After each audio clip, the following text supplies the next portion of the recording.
My journey as a carer began at the age of 10, some 20 years ago, when my older brother experienced his first psychotic episode. Initially, I thought he was playing a new game, the rules of which he had yet to let me in on, spending hours in his room, holding conversations with the heater, muttering to himself. As the situation deteriorated and self-harm set in, a new reality dawned on me. He wasn't well, he wasn't himself, and he was desperate to escape this life and leave me behind. My brother, the brother who taught me to tie my shoelaces, used to dink me on his bike, shared his pocket money to buy me Disney adventures, and the person who would carry me on his shoulders when I was too weary to walk home from school. Our family unit consisted of me, my disabled mother, and my brother. Everyone else was either overseas or decided to run a very quick mile from the situation. From that point on, my childhood was spent bandaging his arms, doing my homework in psychiatric wards, finding cryptic suicide notes around the house, asking psychiatrists to spell out his medications so I could research them. HALOPERIDOL, not your usual spelling bee material, and a far cry from normal kid stuff. I'd tell my friends that he was in hospital because he broke his leg, because as much as I couldn't understand his illness, I knew well enough that this was not something people, let alone kids, would want to talk about. During that very prolonged first admission in 1995, no one asked us how we were coping, no one gave us information about his diagnosis, and no one offered us strategies to support him in his recovery. It was at times a very lonely road, and thankfully events like today remind us of the importance of sharing lived experience and providing support for carers, hopefully a sign of how far we've come. The past 2 decades have had their various struggles. My brother travelled along okay, with some speed bumps along the way. That is to say, he was largely episode-free, but I would never say that he was living a healthy or full life. Fear and perceived stigma about his illness kept him hidden in books and in the garden, together with a determination to manage his illness on his own. If I had a magic wand and a loaded bank balance, I would have bought him a house, paid a full-time carer, found him a wife, and hired the best mental health care money could buy. If his illness manifested with some speed bumps during those years, then you could safely say that in May of last year we encountered the equivalent of a giant sinkhole, much like that found on the Bruce Highway last month. As I had neither said magic wand nor loaded bank balance, we were cursed to again fumble our way through the depths of the public mental health system. Older and hopefully wiser, the realities of acute clinical care left me with many unanswered questions.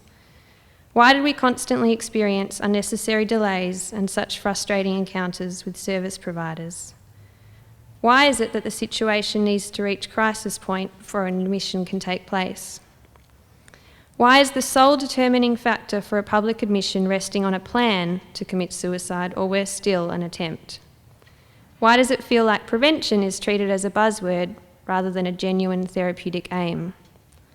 Why, in 2014, are clinical services not capable of managing electronic health records and are still reliant on fax machines, often causing lengthy delays in treatment and forcing carers and consumers to repeat their story multiple times?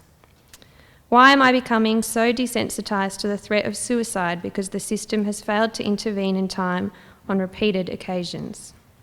More specifically, why would you discharge someone after 1 week without a diagnostic or treatment review after they tried to drown themselves in the Yarra River?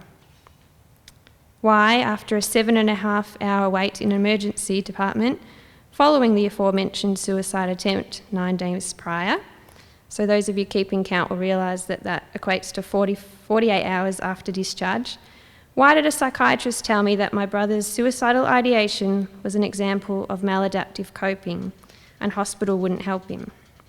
That one didn't end so well for the psychiatrist, but beverage I was clutching very nearly ended up all over his nice, clean suit.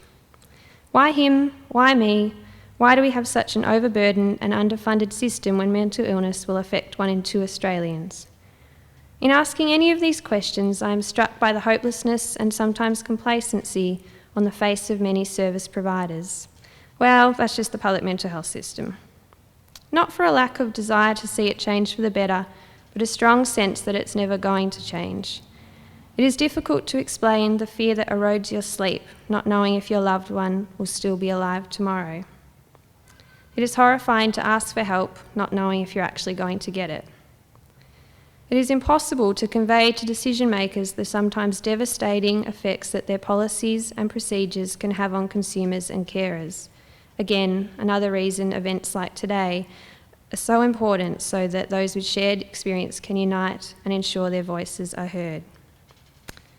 Our experiences have taught me the importance of carer involvement at every stage of an admission, in discharge planning, in community follow-up, in accurate and timely referrals. The importance of showing gratitude when things go right and providing feedback when they don't. As the years have passed and I have become the sole carer, my own personal devastation from our situation has taken a back seat. I've become increasingly committed to improving the experience of clinical and recovery care for consumers, including numero uno, my brother.